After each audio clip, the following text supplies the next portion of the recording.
Monsieur le Président du Consistoire central, Monsieur Félix Korcher, le représentant de Monsieur le Président Jonathan Arfi, Monsieur Benji Raouch, et le Président des CCJ 95, Monsieur le Docteur Chibani, Mesdames et Messieurs, en vos grades et qualités.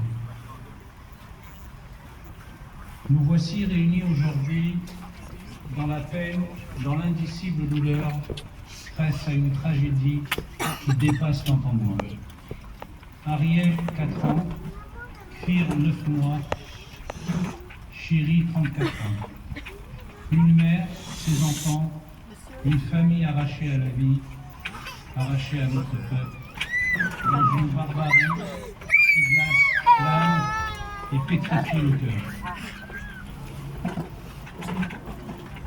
Nous avons prié pour eux, nous avons espéré, nous avons redouté.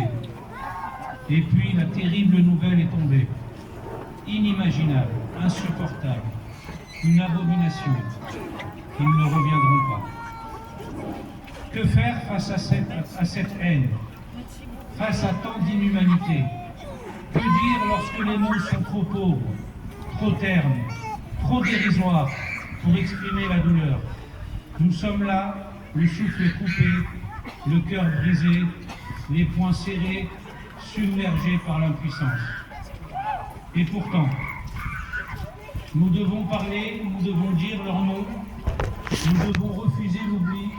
Ariel, Kfir, Chéri, nous devons faire résonner leur voix étouffée pour que jamais elles ne se perdent dans le silence assourdissant du monde. Car l'horreur ne s'est pas arrêtée avec leur retour en Israël lorsqu'ils nous ont été rendus. Les barbares ont osé écrire sur leur cercueil ces mots glaçants, arrêtés le 7 octobre 2023. Comme si ces enfants, cette mère, avaient été des criminels, comme si leur existence même était une faute. Ce n'était pas une arrestation, ce fut un enlèvement, ce fut une exécution, ce fut un crime.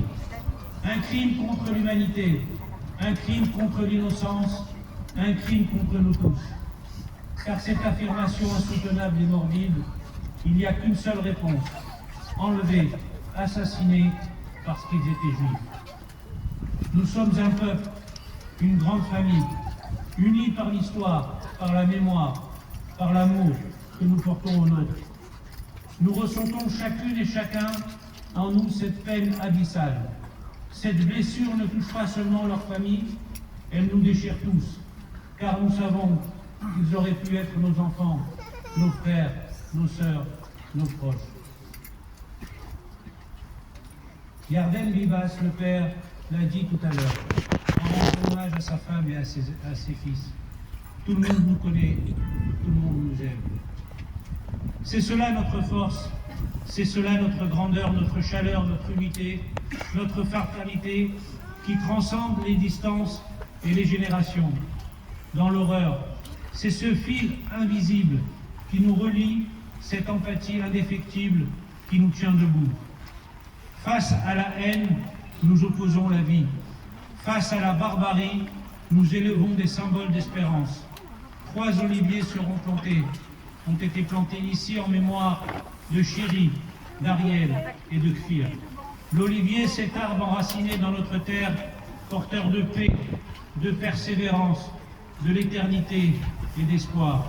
Il nous rappellera que leur lumière ne s'éteindra jamais, que leur souvenir vivra à travers nous, à travers chaque feuille, chaque rameau, chaque souffle du vent qui les fera frémir.